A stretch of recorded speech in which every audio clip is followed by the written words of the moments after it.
Hi, welcome back. Now, this aspect is going to teach us palpation of our breast while lying down.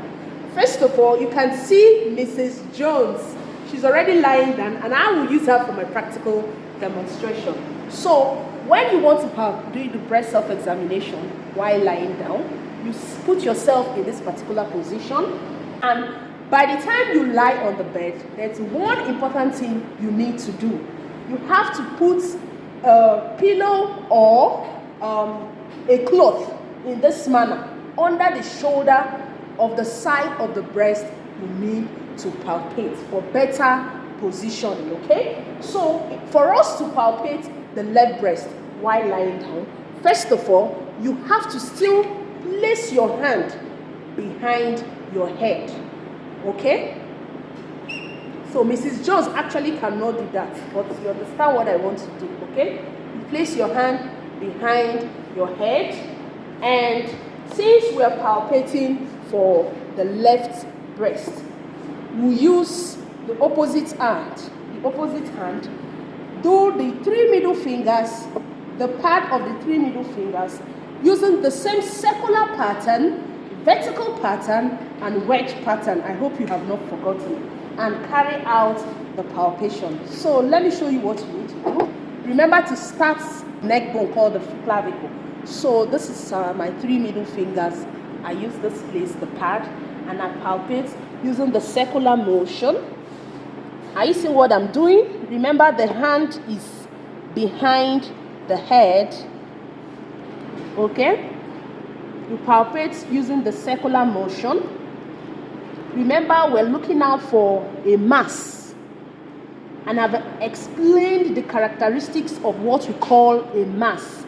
It is actually fleshy, a bit swollen, but it is not painful, okay? You will see it wobbling, shaking a little bit.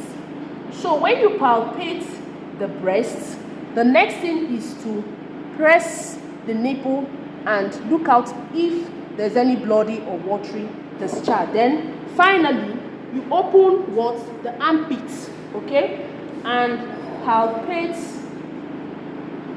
around the armpit area.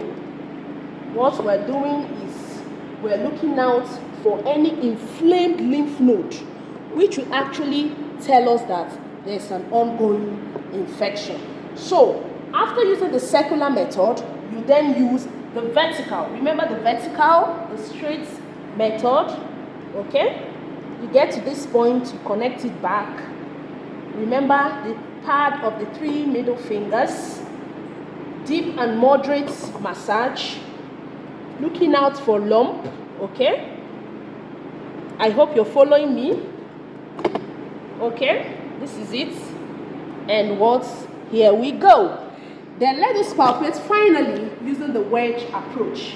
Remember I said you shear the breast, okay? You know the way our clock is. You use the numbers on our clock. So you palpate this way using the wedge approach, okay?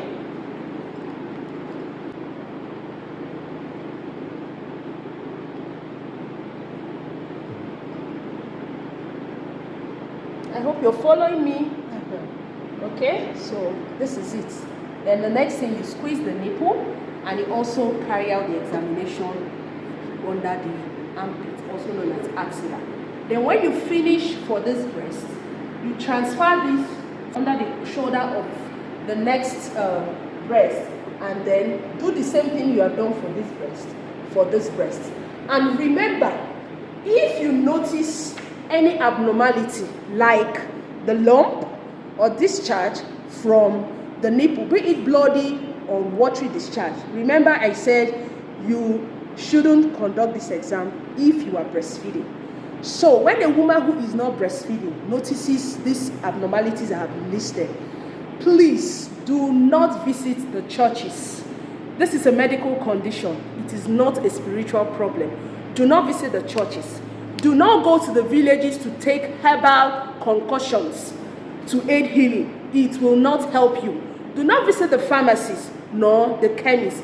What do you need to do? You need to visit the healthcare facility, be it a health center, a tertiary institution like University of Port Harcourt Teaching Hospital, or a private hospital where you need to see a doctor, so that tests will be carried out, laboratory investigations can be carried out on whatever has been identified, and a better diagnosis will be given to you. Remember, breast cancer is not a death sentence. When we identify it on time and intervene, every woman has a high survival rate. But when you visit the health facilities very late, when interventions cannot be instituted, then we lose a life. So get to learn your breast self-examination and get to save yourself for a better future and a good womanhood. Bye.